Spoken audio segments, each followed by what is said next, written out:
Hey, Nick Sargent. Welcome to the party. Hey, Bart Bruno, how are you? Good.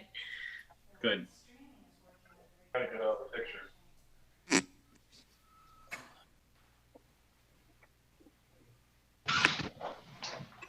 All right, we're ready. Okay, I'd like to call the City Council of Waterville Monday, September 14th, 2020 meeting to order. And I would ask Todd to lead us in the prayer. Todd? Okay. Loving God, as we come together tonight for the city of Waterville, we pause to ask you to be with us and guide our way. May your spirit of peace surround all we say and do this evening. We ask for your strength to do what is best for the good of Waterville. Lord God, as servants of your people, we pray that you grant us a share of your wisdom. Amen. Amen. And I'd ask Rod Fry to lead us in the Pledge of Allegiance, please. All stand. Rise. I pledge allegiance to the flag of the United States of America, and to the republic Republic for for which which it stands, one nation, nation under God, indivisible, with liberty and justice for all. Well, that was a good team effort. We had Todd in the prayer, we had Rod lead us in the pledge, and we had Todd put the flag up. So it's all Good good. job, Rod. Good job. All righty, we'll have roll call, please. Okay. Mr. Bruno. Here. Mrs. Bruno. Here. Mr. Fry. Here. Mr. Mayor. Here. Mr. Rosick. Here. Mr. Borowski. Here. Mrs. Duncan. Here. All right, we're all accounted for. My camera keeps sliding, so bear with me. There we go. Okay, we will move to approve the minutes from the meeting of August the 24th, 2020. And you've all had a chance to review it, and I would like to have a motion to accept those minutes, please. So moved. Second. Any discussion? I have a couple items. I'm not sure if they'd be called corrections or just I want to acknowledge it, but on page 3, when I gave my report, I mentioned, and we'll hear more about this later, but I mentioned a committee was been organized to provide the educational information about the fire co-op. And I left off 2 leadership committee members, Carrie Hill and Teresa Pollock. So I'd like the minutes to reflect that I inadvertently left them off that list, but they indeed are on the committee.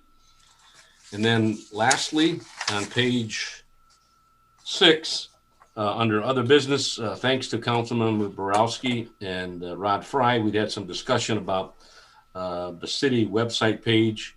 And one thing that I did mention that Rod and Todd and John, which I think they've already done this, but would get together. And I suggested about a 45-day report back. So if the minutes can reflect, we're trying to have some conversation within 45 days. And with that, that's all I have. Any other updates or corrections on the minutes? Okay, I would, we've got a motion and a second on the floor. All those in favor? Aye. Aye. Okay. Minutes pass. I have a couple of proclamations of which I'm going to be reading to the citizens of Waterville. As soon as I find out where I put them, there they are. The first one is for Arbor Day, and it reads, whereas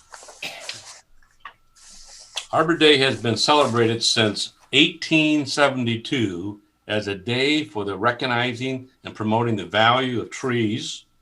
And whereas the urban forest is an important component of Waterville's infrastructure that enhances our community by providing and conserving energy, purifying our air, reducing water pollution and stormwater runoff, increasing property values, and beautifying our streets, parks, businesses, and homes. And whereas through the planting and nurturing of trees, children and adults may better understand and appreciate the complexity of nature and the importance of conservation, and may directly contribute to the enrichment of our environment. And whereas trees are of vital importance of our community, our bountiful forests provide valuable renewable timber and energy resources, protect our indispensable watersheds, shelter our abundant wildlife, and make neighborhoods more attractive and beautify our nation. Whereas trees which we plant today are a growing investment in our future and will become a treasured living legacy. Now, therefore, I, Timothy G. Pedro, as mayor of the city of Waterville, do hereby proclaim October 2nd, 2020 as Arbor Day in the city of Waterville, and urge all citizens to renew our pledge to respect, protect, and enhance our natural surroundings, and to encourage our residents to plant a tree to enrich the quality of life of all residents. All right. Next is a proclamation, which is for Women's Equality Day. Whereas Women's Equality Day, we commemorate ratification of the 19th Amendment to the Constitution, which secured for women the right to vote. The anniversary of this milestone is an appropriate time to reflect on the remarkable accomplishments of women in every facet of American life. It is also an opportunity to honor women for their leadership and service to their families, their communities, and the nation. And whereas in the same spirit of the 19th Amendment, we must continue to seek an environment of opportunity for all women.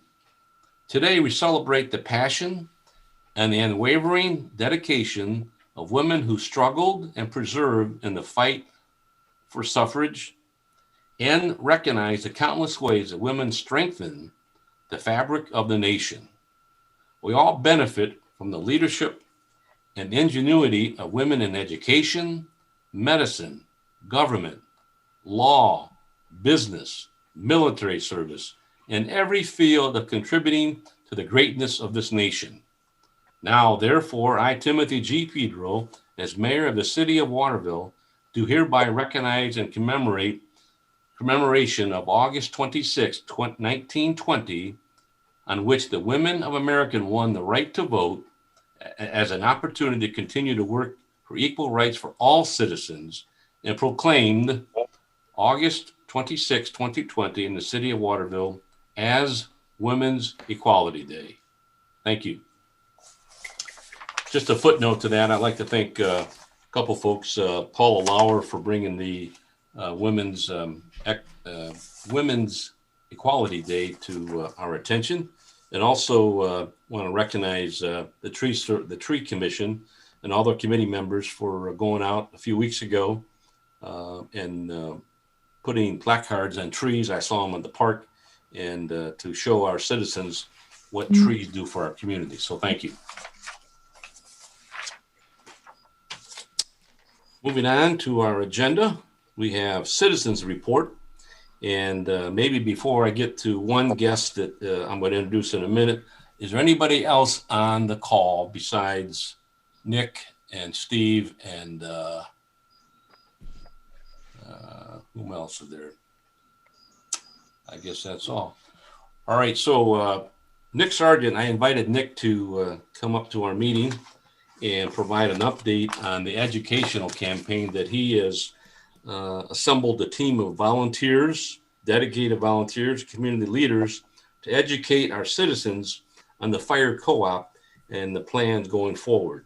Nick, the floor is all yours. Thank you. I wanted to take a moment to thank all of our campaign volunteers for their time, talent, and treasure.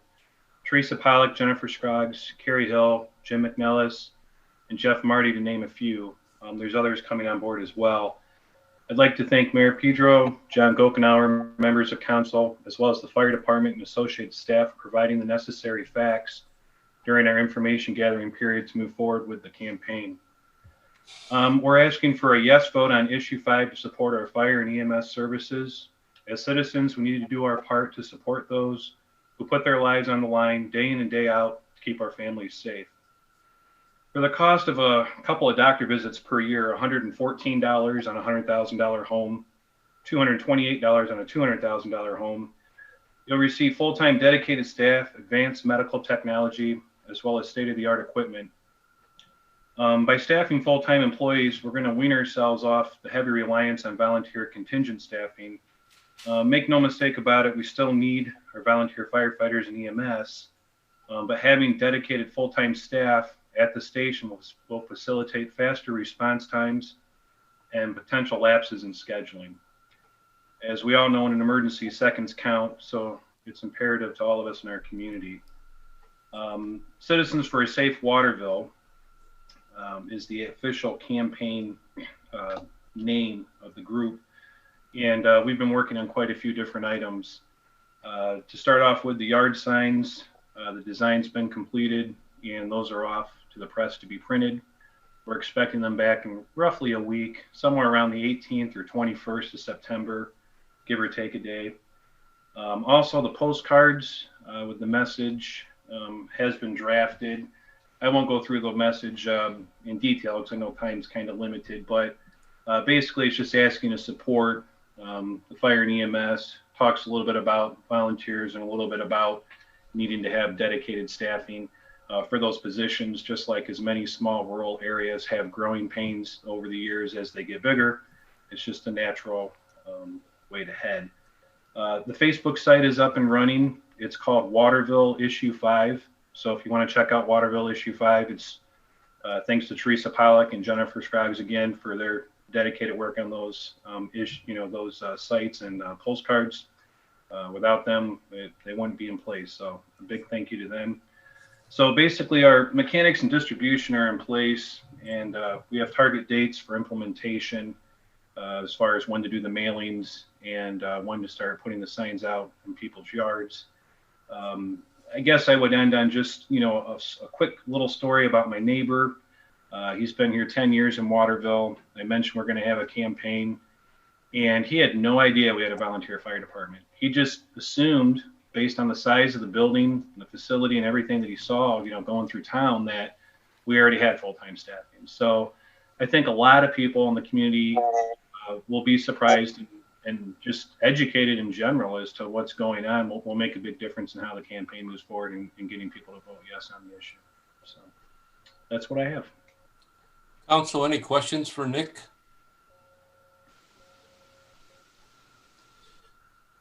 I just want to reiterate that Nick has assembled a lot of volunteers, and they have been meeting frequently for the last probably couple of months now. And I know the goal is to get the education, get the word out, and respond back with factual information. So thank you, Nick. Nick, you're welcome to stay on the call as long as you want, but you can jump off anytime as well. All right. Well, thank you all. I appreciate your time. Take care. Thank you, Nick. Thanks. Thank you, Nick. All right. Take care. I might add, thanks to Barbara Bruno. She's the one that recommended Nick be involved, and thank you, Barb, for that. Moving on to other citizens. Any other citizens reports out there? Okay. We will move on to staff reports. Administrator, John? Thank you, Mayor. Council has a copy of my report. I did want to mention a couple things. Last week, the Public Works Director and I, we did a final walkthrough of the Waterville Bridge with representatives of ODOT and Miller Brothers. Mostly minor items, and those would be punch list items that are for the city's use, or we have to maintain it when the bridge is done. Some dead trees, landscaping. I think we had 2 Caruth pieces we have to have installed still, and pavement markings. The intersection needs to be repainted, the stop bars, that kind of thing. Some parking stalls on Mechanic, but other than that, realistically, I think they'll be out of the park area probably by the end of October, probably before that, but they'll be storing their stuff there until they're completely done. So that went well.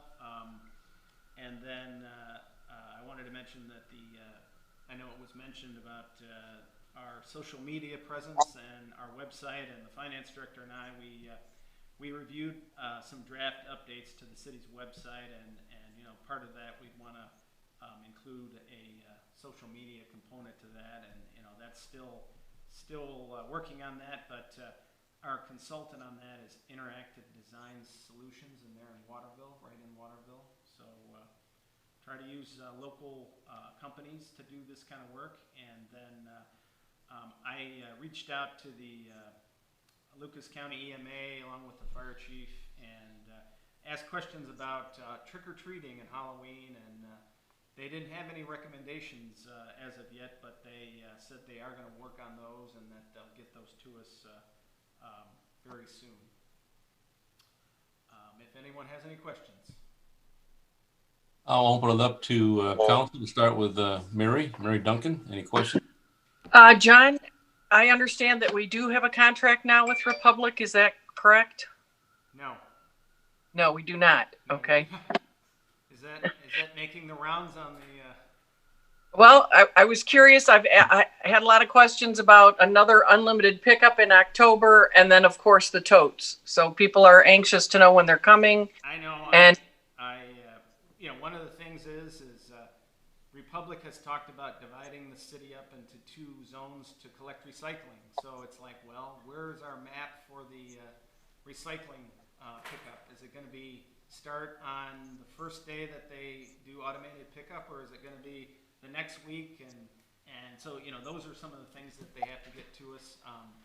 I did send out to council a map of the city, and my idea was to divide it up into 2 zones for bulk pickup, and hopefully we can do that in October, and that's when we usually do bulk pickup. But I talked to our representative last week, and he's working on publishing the educational materials and the schedule. So hopefully things are coming to an end, and for whatever reason, they'll send our signed contract back to the city. great. Thank you. One other thing I mentioned, I should have mentioned earlier, I wrote it down, but I did hear from one citizen in the last week or so, and they can hear John real well, but sometimes they can't hear council members. So if you wouldn't mind being a little extra louder or get that deep voice out, and you'll come across well. So Mary, thank you. Barbara, Bruno? Nope, no questions. Thank you. Okay, Anthony? Yeah, so my only question was for the new trash cans that we'll be receiving with Republic. Will those get delivered, or will they be picked up? Well, they'll be delivered, and we sent a list of all the customers, I guess you could say, all the refuse addresses in the city. So we sent that to Republic, so they should have that. We also sent a listing of residents who requested smaller containers. I think we had about 162 people on the list, and we sent that. And I've told Republic that I think we'll probably have more. So they have to expect, I think, more requests for smaller containers. And the idea was they would stage those at the street department, and then they would take about 3 days to deliver those when they deliver them to the city. And again, we want to make sure people know when they're going to be delivered, and they'll have some time to prepare. They won't just get dropped on Friday, and then we'll start the automated pickup on Monday. The idea was they would get about a week or 2 notice that they're being delivered, and then you'll start about 2 weeks later. Perfect. Okay, moving around, we'll pick up with Rod Fry. Nope, no questions, Mayor. Okay, Todd? Hey, John. Yeah, we talked earlier about the Facebook and the website, and we're kind of waiting for this website to get done with Interactive Designs.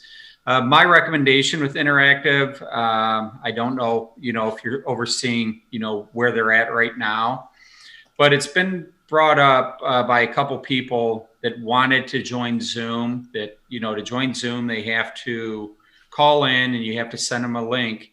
Couldn't we just throw that link on the schedule for on the website. You pull up the schedule, it brings up the next council meeting, and then there's a link for Zoom. Should be pretty easy for them to do. Yeah, I think we can do that. Yep. Okay. That's all I had. Good. Good idea. Vice Mayor John Rosick. Thank you, Mayor. John, I just wondered, I know we received the first round, I think, of the COVID relief funds, and I've sort of lost track of what Congress is doing or Columbus. Do we anticipate anything if there is another round? Yeah, actually, we did receive another round the 1st of September. Let's see here. We got about $153,000 more on September 1st. Okay, good. That's good to hear. So we're looking at about 461,000. We have we've started going through the the budget and tying back things to the COVID money that we could get reimbursed for that, and the fire department is essentially 100% reimbursable based on the information that we could find, and then we're also doing some other research on some other things we could maybe use that money for, but we'll have to provide a report in October, and then anything that isn't spent we'll have to return at the end of the year. Yeah, thanks, John. Okay, I just have a couple things. You already touched on a few of them. One being the COVID expenses. John and I talked earlier, and I know we're going to come back to that conversation, but rest assured, this is a topic that a lot of Lucas County mayors are discussing at the county level, at the state level, and we're looking for all kinds of information and guidance. Obviously, at the end of the day, we got to have backup, but our mission, our goal is to find the most useful way to engage and use those funds to pay for things that we need in the city. So we got a little bit of time to pull that together. The other thing is, I know that in your report, John, you talked about operational issues with the police and fire chiefs. Thank you for that. And this council supports our fire department and our police department to make them as safe as possible. So thanks for, and how you're going to come up with that later on the agenda. Is there an increase in, I know you discussed several zoning issues with the public by phone and email. Is there an increased conversation with sheds, pools, and signs that happens this time of the year, or am I just thinking there's a lot of activity like that? Yeah, it always picks up in the summertime. Sheds, pools, the auto spa is getting a lot of signage for their car wash. So that they had. Oh God, I think they had maybe 8 different signs. So yeah, typically in the summer it picks up, and so. All right, and then my favorite one, paving program. How's it going? Anything new to report? Well, I believe they started work on Maumee Street today, and they've done some handicap ramp replacement throughout the city, and so they're working on the milling right now. That was also one more thing I guess I should mention is there's a couple outstanding handicap ramps on Mechanic that need to be replaced by ODOT, and they'll get on those before they're done with the bridge. Okay. And then you touched on it already, and maybe now's the time to talk about it. I just by chance had a conversation with Lucas County Emergency Management Agency on another matter, and Halloween was brought up. I guess I would ask council if you want to have some conversation now. Is there anything that we would want to do now in terms of having citizens plan on it? Do we want to wait for some guidance? I think parents are certainly responsible enough to do what they feel is safest for their children. But also the Chamber of Commerce and the business community asked me this question last week. So I'd like to open that up to some dialogue. and maybe we'll start with Barb Bruno. Mm-hmm. Hmm. I would be in support of having trick or treating this year and not restricting it, and like you said, leave it up to the parents to determine what is best for their family as far as safety concerns. Mary? I agree. We're on the horn, Rod. Yeah, I also agree. Those are, leave it up to those who want to partake, and that's my feeling. John? I agree with Barb 100%. I think if we tried to cancel Halloween, some families and neighborhoods are still going to do something to have a party or go door to door, whatever they would do. So I think we can rely on our parents in the community to do the right thing for their kids. Good. Todd?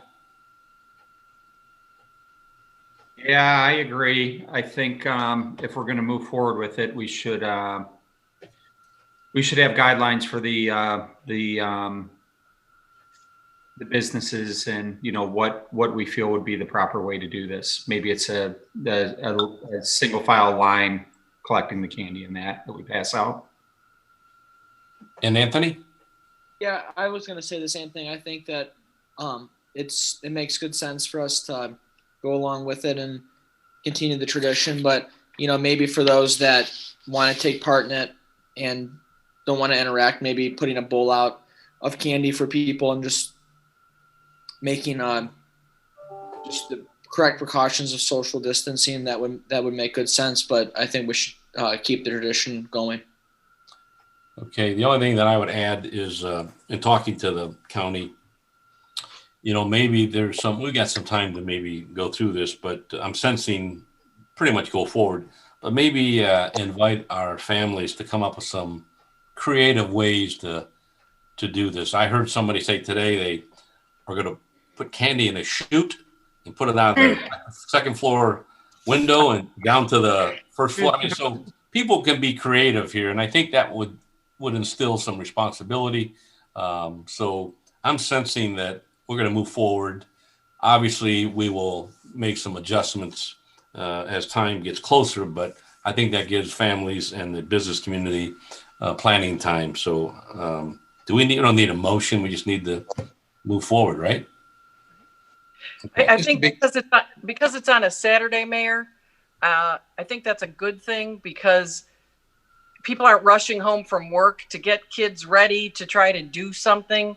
I think, during the week, when it's been during the week, we've kind of struggled with starting to get dark out. Kids are out in the street, that kind of stuff. At least it's a Saturday where families can plan if they want to have a small get together, whatever. But yeah, I don't think we need to cancel it for people. I think they will do what they think is best. Right. We all have our mask. Mayor, just to be clear, we're talking about door to door. We're not talking about what Waterville does downtown. Are we, or are we talking about both? Well, both. The Chamber of Commerce was interested to know what the city was planning for Halloween. I don't think they published their date yet for their activity, but I think they were waiting for some feedback from the council. The chamber was, rather. Boo-to-do. Mm-hmm.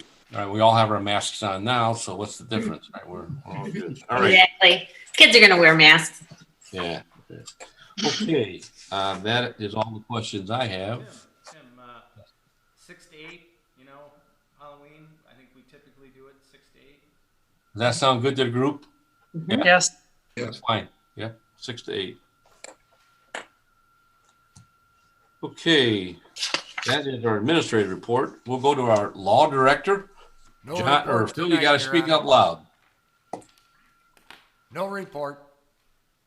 All right. No report, our law director says. Finance director. Thank you, Mayor. How is everyone? I hope you're all doing well. Thank you, Mark. You're welcome. I'm going to present in brief the second quarter budget report, and I also will have the August income tax report. We've already covered the July finance report, so So you'll see August at the next meeting. So in the second quarter budget report, it was reviewed and approved by the Finance Committee at their August 28th meeting.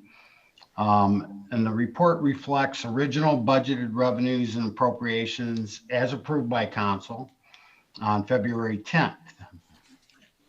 And it compares actual revenues and expenditures to those budgets. Okay, so the general fund, I'm going to cover in revenues first. We're at 52.14% of what we anticipated or budgeted.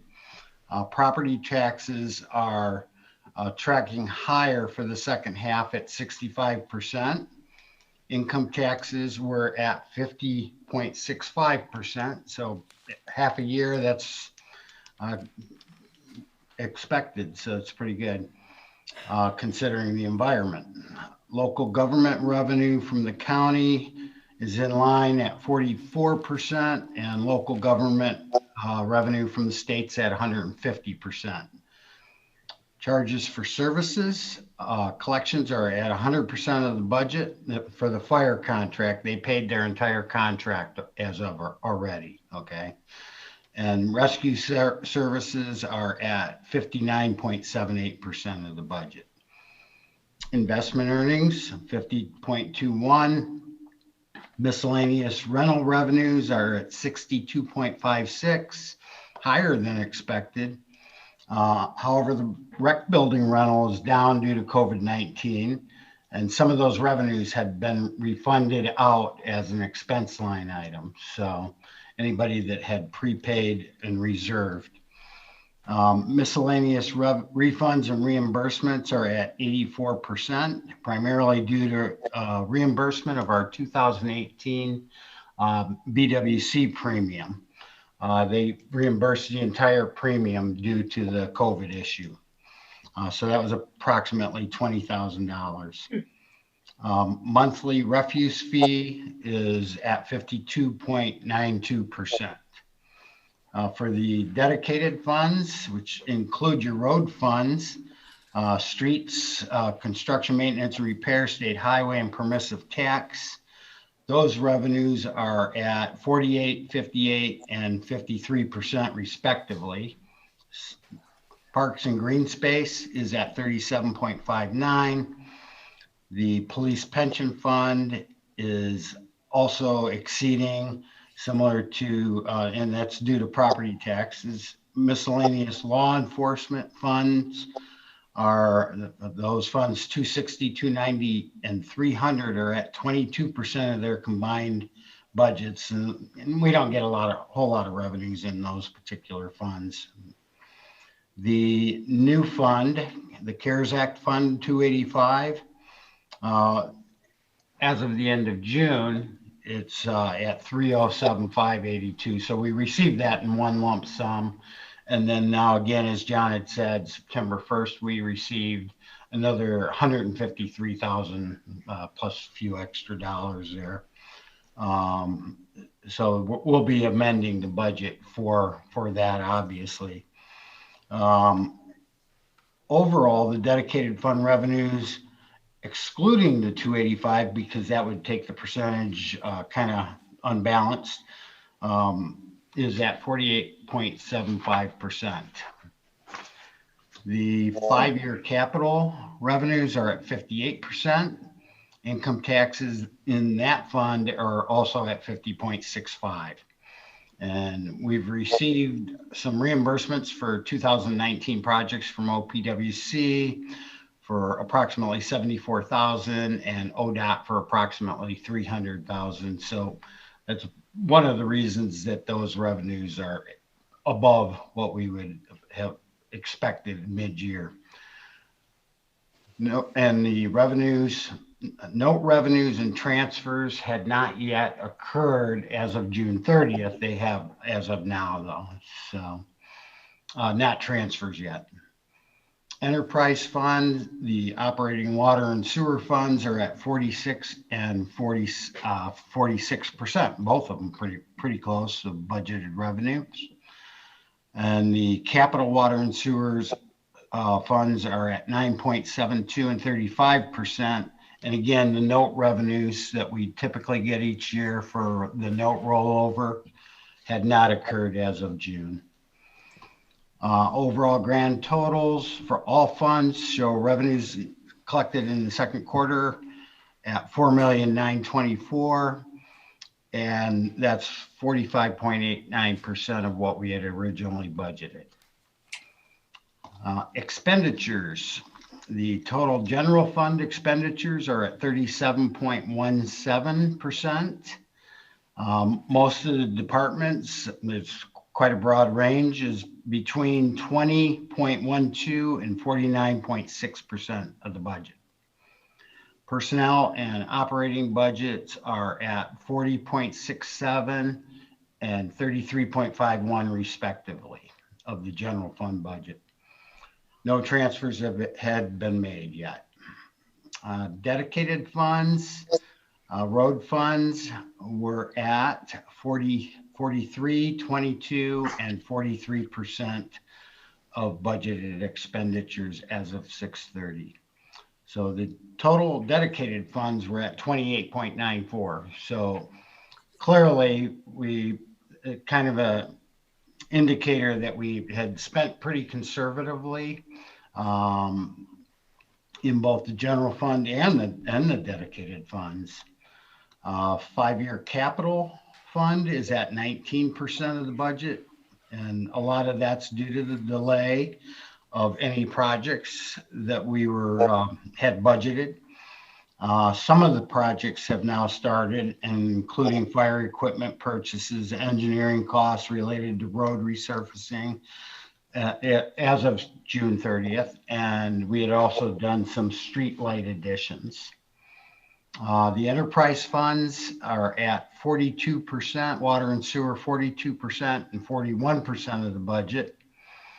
The capital water and sewer are at 3.89 and 24% of the budget as of June 30th. Again, project expenses had not been incurred, and inclusive of debt payments had not been paid yet at that point. So overall, the grand totals for all funds were $3,238,297. 28.25% of the budget. Okay, so well under the revenues received of $4,000,009. So clearly I think we did a good job at keeping our expenses down to see where we were going to track with the COVID situation. And we've been pretty fortunate that we had a really good previous month on the RETA revenues. And so I'm going to cover that. And in August, we received $480,000, and that was $248,768 more than what we had received in the prior year. So that put us at a level of $42,000 year to date above last year. So pretty good, I think. I think we're pretty pleased with that. It could have been much worse. So that's all I have.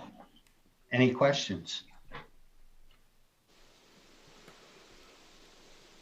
Any concerns, Mark? Anything we should be worried about? No, we just received another RETA payment today. And so again, we're going to be above last year. So we're actually going to be above by approximately $75,000 above last year at the end of this month. So no, I think everything's looking really good. Our businesses seem to be working, and so a good portion of our tax revenues are coming through from withholdings from companies and people working. So no concern as of yet, and I think it's okay to proceed with some of the projects that we're looking at doing. our fund balance is looking strong. I was hoping we'd hit 10 million, but we're going to spend a little money, I think, on some projects. So, Good, thank you. Thanks. Questions? welcome. Any other questions? I would just make a comment that you've said it already, but I think council, we did a good job collectively early on, pausing on some things and making sure we're going to make some recoveries, and we're not out of the woods yet, but I think we did some good planning several months back. So thank you. Next up, our treasurer. No report this evening, Mayor, but I will just bring up that our annual audit for last year has been completed by the auditors. Not wrapped up by the state yet, though we're hoping to have that in the next week or two for me to report on at the next meeting. And there were no issues to be concerned about that I'm aware of right now. Okay. Any other questions for Steve? I would ask if council would be in agreement that we would hold off on resolution 1220 for discussion for a moment and jump over to ordinance 1120. We have some folks in the audience that maybe we can get this passed or have the discussion, and then they can get on their way. So having said that, ordinance 1120, an ordinance amending the zoning map of the city of Waterville by granting a special use permit to allow the construction of a church on parcel zoned R1 residential district located at 7115 Waterville Monclova Road. The first reading was on July 27th. Second reading was on August 24th. The third reading, the public hearing and legislative action is scheduled for tonight. John, would you please add to that? Thank you, Mayor. Nothing to report. The project has been reviewed and approved by the city engineer, and it's ready to proceed forward. So we need to open up a public hearing now, is that correct? Yes. Okay, I'd like to open up the public hearing for ordinance 1120. I'd also like to ask if anybody's in the audience who would like to make some comments, including the applicants at this time. Mike or Steve? Yeah. We're here to give thanks for what's going on and to answer any questions that someone might have. And Steve, anything at your end? I would just like to thank the mayor and council, and a big shout out to John Gokenauer for all his help. He's been significant in bringing us to this point, and we're truly grateful for that. Good. Are there any other public comments from the public, rather? I move that we close the public hearing. Second. Those in favor?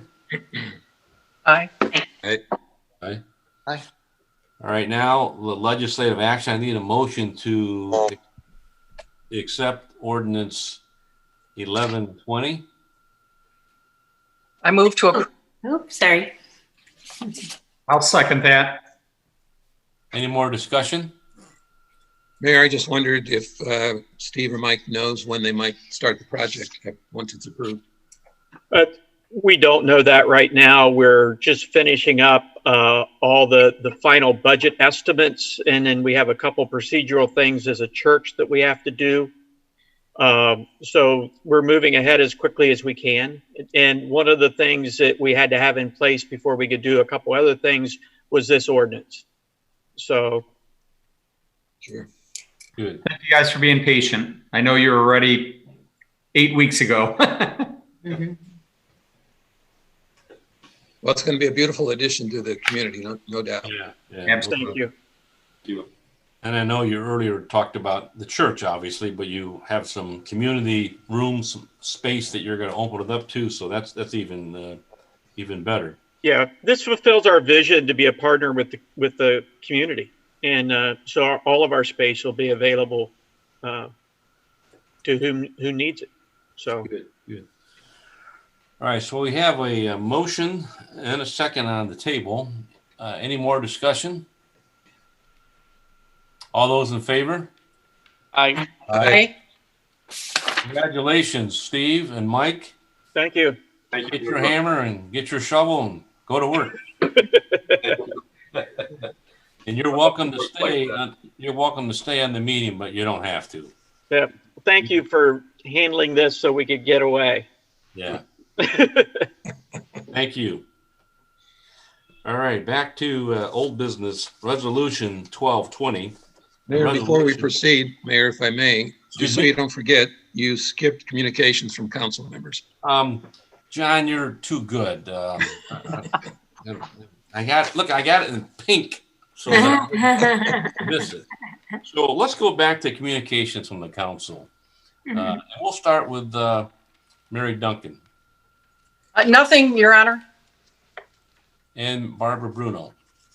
Just real quick, Council, I just wanted to report that Parks and Recreation met last week on September 8th, and we had a really good discussion. We reviewed, we had previously taken a tour of all the parks and kind of did our own summary of what's working and what needs some improvement. So we reviewed that list, and that was really helpful. It answered a lot of questions. And I'm going to work with Mr. Gokenauer. There was a couple issues that came up concerning some land that I'd like to have further discussion with council on. So I'll bring that forward on our next meeting. Okay. And then other than that, so we do not at this point have a date for unlimited pickup yet. Not yet. No. But it will be sometime in October. Yeah, traditionally it's in October, so I think we can, I'm gonna be optimistic here. I think we can do it, so. I just was talking with a friend of mine, and in their community, they bring out big dumpsters and roll-offs that people can bring their stuff to the roll-offs. I know it's totally different than what Waterville's ever done, but I don't know. It's just an idea. If Republic fails us on this, I think the people are going to peacefully protest town hall for their unlimited pickup. But it might be an option. I mean, if Republic doesn't pull through, maybe we can provide something. You know, maybe we do something like that in the summer or something, and there might be less pickup in the spring and in the fall. Tends to be pretty heavy in the spring, and so that might be an idea. I know Kenny has talked about it, and he said I think years ago the city did that, and then they got away from it when they started doing it through the refuse contract. Okay, that's all I have. Thank you. Thank you. Going around the room, Anthony Bruno. No report tonight, Mayor. And Rod Fry. No report this evening. And Todd. So we've had a couple of tree commission meetings, and they went very well. The committee is actually doing a tour of Lord's College in 2 weeks, and our new member Mike Hill has been doing a great job. That's it. Good. Nice. Okay, who did I miss? Anybody? Mayor, I had one thing. Am I the last? I think I am. You're not the last. You're almost last, though. Go ahead, sir. I'm glad the chief is on, Valvano, but I'm aware that various political and even non-political signs have been removed, replaced, relocated around town. And it's fairly bipartisan. Fortunately, I think they're not focusing on any particular candidate or party, I don't think. But I just wondered, this seems to be more than usual, what happened over the weekend. And I wondered if the chief had any comments about it. Well, we've taken a couple reports on it. I have told the guys to keep an extra eye out. Obviously, it's happening on midnights where nobody can see who's sneaking into the yards. So it is hard to kind of track who's coming and going, taking signs. It is a crime. If we do catch somebody doing that, we will prosecute them. But as of this point, we have no suspects. And that's all I guess I have. Somebody asked me today, Chief, and I didn't know the answer, if you can believe that. But I know it's a crime, but is it an election crime, or is it just a theft type of a crime? We would charge just a theft crime as of right now. If it's an ongoing one and that's all they're doing is political signs, I think we'd consult the prosecutor to see if there was a heftier charge that we can place on that individual. Great. Thank you. Well, I'm glad to say I did retrieve one of mine that were taken.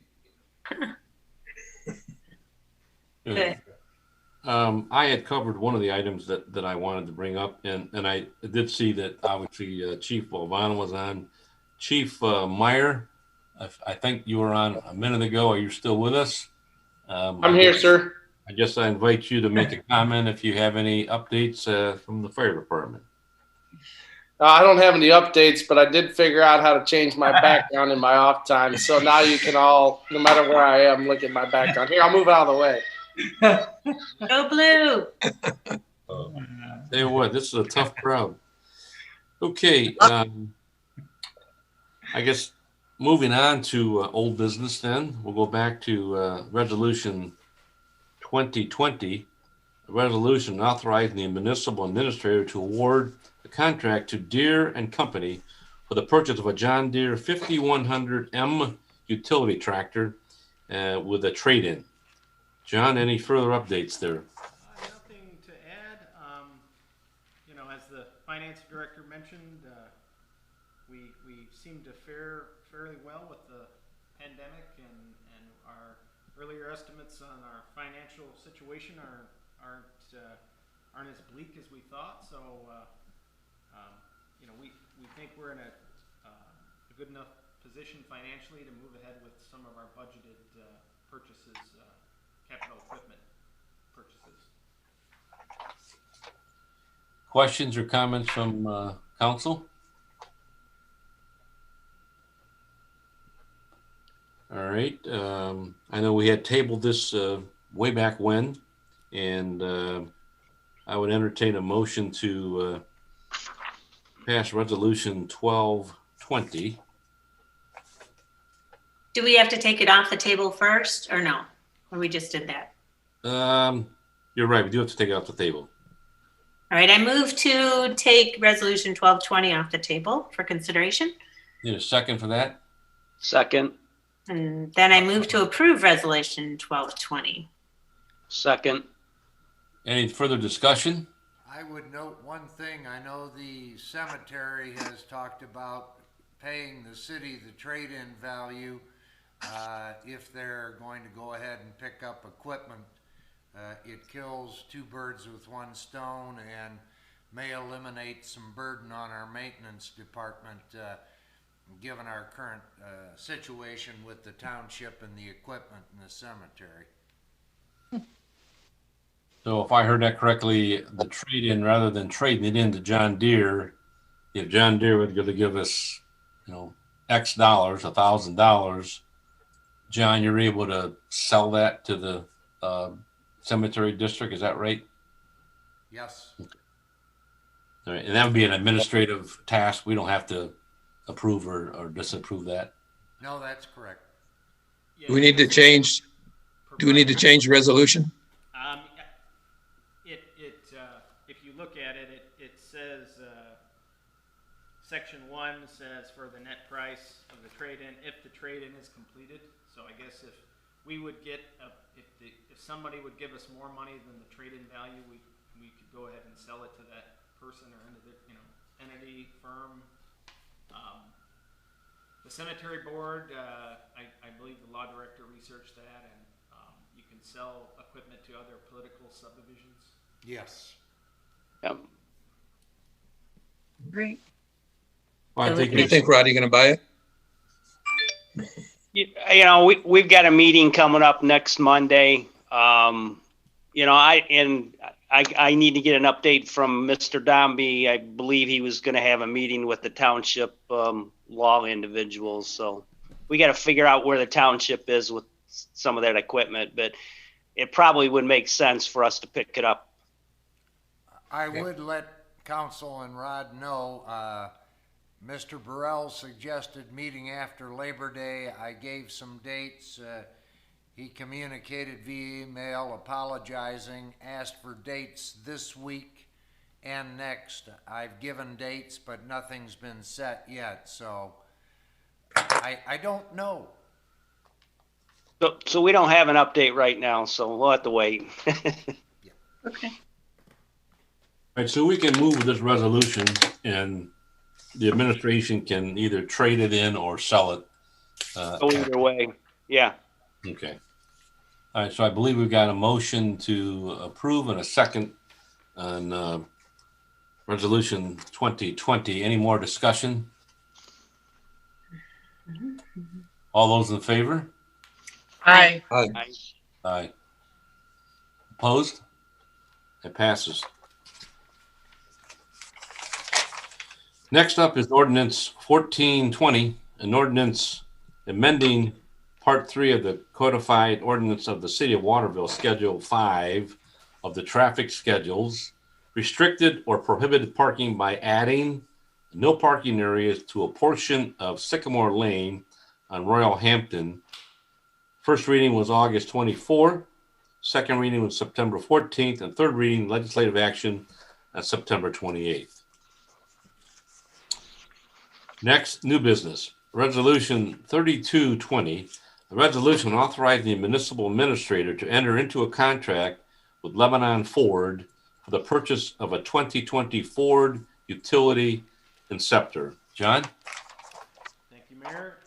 This is a cooperative purchasing purchase. It was in the budget for this year. We didn't have a purchase of a police vehicle in 2019, so we'd be adding a vehicle right now. And in your packets, you had the current listing of all the vehicles and their mileage. We have 2 2015s, 3 2017s, and 1 2018. And then the idea is, we would transfer one vehicle to the fire department for the deputy chief when we fill that position. Okay, I need a motion to move on resolution 3220. So move. I'll second that. Any more discussion? This is probably too obvious, but idle hours, is that just what it means, Chief, that the car is just idling at the time, or? Correct. With the MDTs in the cars, we really can't shut them off because it drains the battery so quick. The MDTs have heaters and fans in them, also GPS that locates us with the dispatcher. I'd say a car probably would go dead within an hour and a half, 2 hours. Sometimes when we do turn them off in the summertime and come in and do some paperwork, and it lasts a little bit longer than what we thought, we'll go out to a dead car, which we have to jump start and then re-log in everything, which causes us to be a little delayed on some emergency calls if we are going to go on them. So they're always running? Majority of the time they're running, yes. Well, I know that. Yep. Good question. Any other questions or comments? Okay, we have a motion. We have a second on the table. And this, I believe, is a voice vote. Is this right, John? Correct. Wow, mark that down. Got that right. All right. You learned John, it, do Mayor. a roll call. Well, no, it's not a roll vote. It's just a voice vote. That's what I was going to say. All right, all those in favor? Aye. Aye. All right. Okay, resolution 3320 actually complements 3220. But it's a resolution authorizing municipal administrator to enter into a contract with DR Ebel for the purchase of police vehicle equipment. John, you want to comment on that? Yeah, this is a local vendor that we've had a lot of success with installing our equipment on our police and fire vehicles. And so we're looking to outfit the new police car with the necessary equipment, radio, siren, mobile data terminal, all that kind of stuff. And the cost is $14,315.20.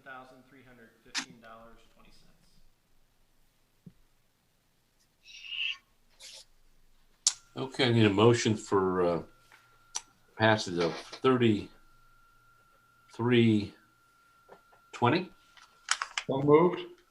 Second. Second, Ron. John Rozak. Any more comments? So does any of the equipment is this replacing a vehicle, Joe?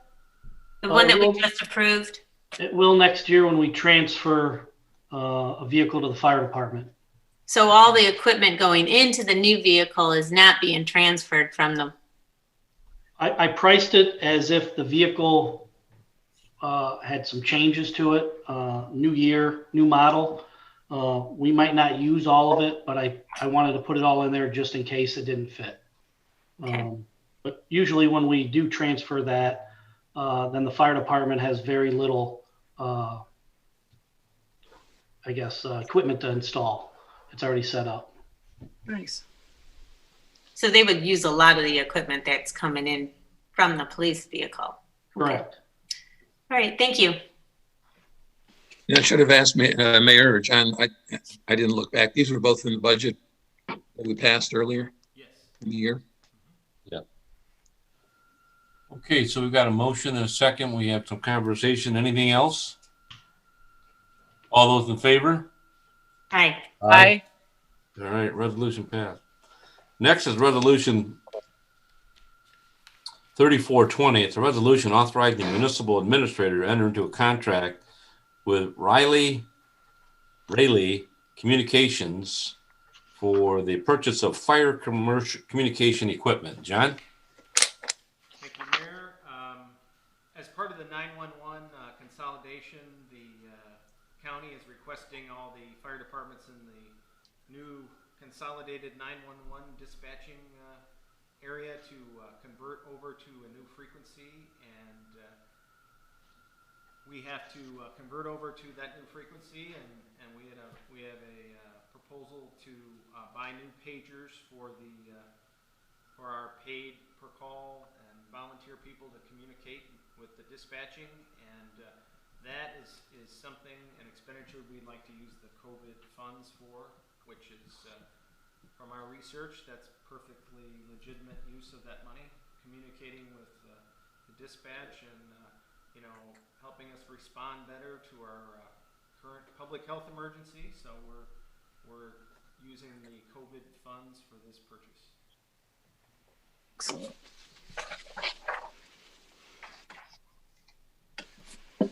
Where do all those pagers go, John?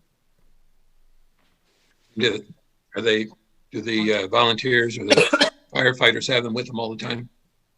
Yes. And John, didn't you say this is to complement, or rather, because of some new things going on at 911, that some of the old systems are not going to be compatible? I thought you mentioned that to me. Correct. The current frequency is not going to be used anymore, discontinued, so we have to change over to a different frequency and different pagers. And I don't know if the old pagers would be good for anything. Maybe the chief could answer that, if we sell them or we dispose of them somehow. But the county will operate on a new frequency, which we have to convert over to. Doug, do you have any comments on that? I don't have a whole lot. Mr. Gokenauer covered pretty much all of it. As far as the old pagers go, they could be sold. I know some departments have held on to them. I don't really see a need to hang on to them, so I'd probably work with Mr. Gokenauer to see about the sale of that property, whether it's Gov Deals or another public entity, in a different part of Ohio that could be used, or Michigan, and we'll see. They just won't work with us, as he explained. We're changing frequencies. That's when we consolidated It's just part of the consolidation. And I think John was going to mention this, or he did mention in his report earlier, but I don't want to spend more money than I have to, but this is roughly $14,000. Is there anything that would complement this radio that we would need to buy next year? For an example, is there a case that we would need to have, but we didn't allow for it today? Because I understand this is an example of an eligibility to use COVID-19 dollars. So is this the correct model, A? B, is there something, a bigger battery or a better battery that we should consider getting so that we could do it all in one purchase, so that we could take it, use the COVID dollars which were allocated to purchases like this? Did you want me to answer that, Mr. Gokenauer, or is that, I don't know who is. Yeah. You want to take that one? So as far as the pagers go, there are two types of pagers. We did research that will do the 800 megahertz. There's a G5 and a G4 pager. A G5 pager would sound like it would be more fancy, but the difference between a G4 and a G5 is what's called a dual tone. So it'll do 460 tone outs and it'll do 800 megahertz. The county is doing away with the 460 channel. So to pay more money for the pager to not do anything, plus it would be more options for it to go wrong, was why we chose to go with the G4. It's a straight 800 megahertz pager. Now, they are running a sale on those, so we did look into that, Mayor. We are getting an extended 3-year warranty on that. So we'll get 5 years worth of warranty coverage on these pagers. The only addition to it would be a desktop charger. We looked into those options also. We don't feel that that's something that we even really need. Right now, they'll charge with a cord that's similar to a cell phone charger. So actually, this works out better because if they're on the road, they could plug it into their car and actually charge, whereas the desktop, you cannot do that. So this would be a more versatile option for them. They come encased in a rubber case, so they're already inside the case that's with them. I did not research if OtterBox makes a different case for them, but there is a 5-year warranty on them, and they are pretty encapsulated. So we're just going to go with that. I haven't seen a department wreck one yet, knock on wood. I don't think it would survive a vehicle running it over, which we've had that happen twice since I've been on the department. But other than that, I see it lasting a long time. All right, so the G4 is the model you're going with. Obviously, Council, John and Doug have researched this, so we thank you. I thank you for that. Yes. Any more? Question. Go ahead, Todd. Yep. So did we have replacement in the budget like for 2021, 2022? And is that not, are we going to reallocate those funds if we go with this? Okay, so sorry. We did have a replacement in 2022, maybe. I think they pushed up the schedule a little bit on the replacement of this, the conversion of the frequency, and maybe it was in 2021, but yeah, we would do that, and I believe we do have the pagers in next year's budget, but they were going to give us a little more time to do this, and they decided no, you should do it now, so that's kind of where we are with that. Makes sense. Okay. Okay, so we have a motion, a second on the table. All those in favor? Aye. Aye. Yeah. All right. Thank you, Doug and John, for that research. Resolution 3520 is a resolution authorizing the municipal administrator to enter into a contract with Neptune Equipment Company for the 2020 water meter replacement program. John? Hey, Mayor, I don't know if we had a motion and an approval for the last resolution. If we didn't, then we'll go back to that. Am I mistaken, John? Yeah, we didn't. Sorry. I want to make you paying attention. So we'll go back to resolution 3420. I need a motion to pass that. So moved. Second. Mary Duncan, any more discussion? All those in favor? Aye. Aye. Todd, we just passed that in case you weren't paying attention. Thank you. Now, moving on to Resolution 3520, a resolution authorizing the municipal administrator to enter into a contract with Neptune Equipment Company for the 2020 water meter replacement program. John? Thank you, Mayor. The city took bids on the water meter replacement program, and essentially that's something I know we've discussed for many years about automating our water meter reading operation, and essentially we would be able to read all the meters in the city from the city office. We'd have actual readings every month. We would no longer need our contract with our meter reading company. More or less, we would be able to detect leaks more quickly. Processing time would probably be less because we're getting actual readings. So we did open bids. We only got one bid, and that was from the Neptune Equipment Company. And this is a very specialized project that we didn't think we would get very many bidders on. We did look at adjusting the cost to be more in line with our budget, and we removed some bid items, and that brought the cost down to $578,272. We did get some financial assistance from the Ohio Public Works Commission, $160,950. About 53% of this project cost are meters and water meter registers, which are devices to convert the existing meters over to meters that'll send signals out and things like that. So a large part of this is actual, hardware meters. We'll have to set up some antennas in the city, either on our water towers or on utility poles, and that's how we would get this done. I guess depending on the COVID-19 situation, we did anticipate maybe it might take a little longer to replace meters in people's homes if they were, didn't want us to come in and do that. So we allowed a little extra more time to do that in this contract. Hey, John, go ahead, Todd. Okay, I was just going to ask, thanks, John.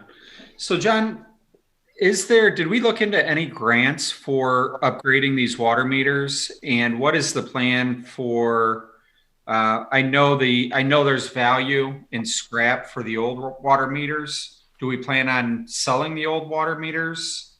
Well, we did get a grant. We got a grant, $64,380. We got a grant, and the remainder of that, $96,570, was a loan, and that's a 0% loan for 20 years. I'd have to check the contract on the scrap, but I'm thinking it goes back to the contractor. They scrap out all the. Okay, I see that. Get the scrap for that. Again, it's kind of it's an unusual project, and we only had one bidder, but Neptune is a known company that does this kind of work, and I think the city engineer in his comments he wrote that they've installed 110,000 meters and meter registers in 21 communities in Ohio, and they're based in Cincinnati. I think they could do the job.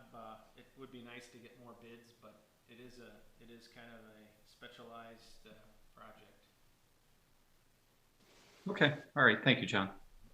I did have similar questions, Todd, and the rest of the council about a large item and one bidder, but I guess researching it further, it is a specialty, and we did get some grant money, and we did get some low interest loan.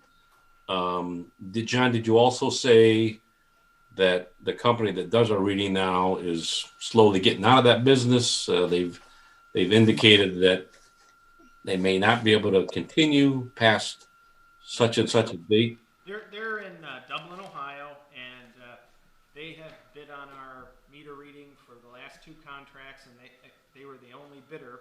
that, they have said that there's fewer and fewer entities that they read meters for. Waterville Gas, for example, they used to use this company and they converted over to automatic meter reading, so they are thinking about getting out of Northwest Ohio because they just don't have any business. So not that we wouldn't be able to find a contractor to keep doing this, but I think it would be very difficult, and we might be in a position where we have to have the city employees read meters again. And our current contractor, one person takes 7 days to read all the meters in town. So we could, the city employees could do that, but that's less time for them to do other things that they would need to do. So yeah, it's a vanishing occupation. Typewriter repairmen are disappearing. That kind of thing. So meter readers. And did you say that we had a loan? We're going to use a loan for part of this? We did have a loan, and that's at 0% for 20 years. And then this cost is split between the water capital and water sewer capital funds. So it's split even further. And then we did, when we issued notes, we issued some notes to help pay for this project. Who was the loan with? It's through the state of Ohio, the Ohio Public Okay. Commission. And then I was wondering, we're going to save some money ultimately doing it this way. Do you have any idea how long it will take savings to recover the cost, if ever? Well, the cost, I guess some of it is probably, intangible costs or opportunity costs. If the city had to start reading our meters again, the city employees, that'd be less time for them doing other things. We pay about $20,000 a year for meter reading, and that's for them to read 6 months and then estimate for the rest. It would be a long payback, but on the other hand, we're replacing a lot of meters that we have to replace anyway, that we probably would have had to replace, and as I mentioned earlier, it's about 53% of the project cost is the actual meters and meter registers. So sooner or later, we would have to replace the meters. But yeah, it is a long payback in terms of the cost that we're putting into it. Well, it's just about the life of the loan. It sounds like the payback. Well, true. Yep. I would say that's pretty close. Yeah, Does thanks. council feel comfortable moving forward? Would you rather wait a couple weeks and come back to this, or do we think we've got enough information to move forward? Good. No, I would move. Did we already have a motion to approve? If not, I'll make it. John, I didn't call for that question. You got to wait till I call for that question. Mary Duncan, did you want to move to pass resolution 3520, or did John want to move? Who wanted to move that? I think John did. John, go ahead. All right, need a second. I'll second. Mary Duncan, second. Any more discussion? No, it All seems those like in a favor? progressive move. I mean, it'll update the city, right? And future generations will appreciate it. Right. So, I should ask this though, John. Do they have to go into houses to change the meters? You mentioned earlier, I think.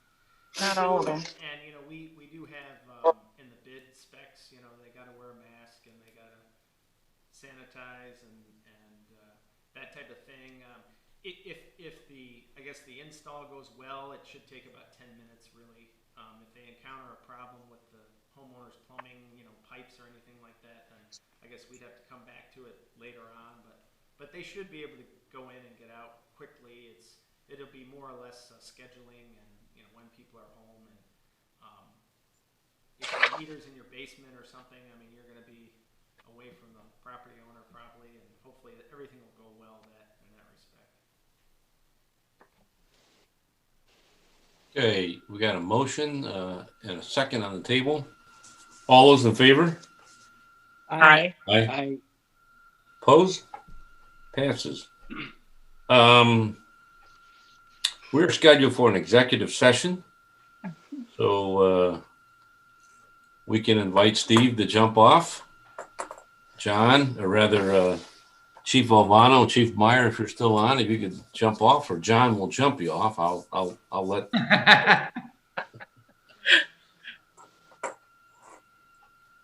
Good night. Did you need me to leave? Is that what you were asking? I missed some of that. I'm sorry. Yeah. All right. Y'all have a great night. Thanks, Doug. Doug. Good night. Got to figure out how to get out of here now. Hang on. Oh, don't worry, we got the button. Okay. Mayor, we need a motion to move into executive session, by the way. Right. But we're still in the public portion of the meeting, although Karen's already left, it looks like. Yeah. All right. We need a motion to move into executive session. Who'd like to move that? So moved. Anthony? In the second. Second. Rod Fry. All in favor? Hi. Hi. All right. Do we know who seconded the motion? Rod Barb. Fry. I actually thought Rosick said it, but I think Rod Fry was mentioned. I'll give it to Rod. That's okay. We're an easy crowd.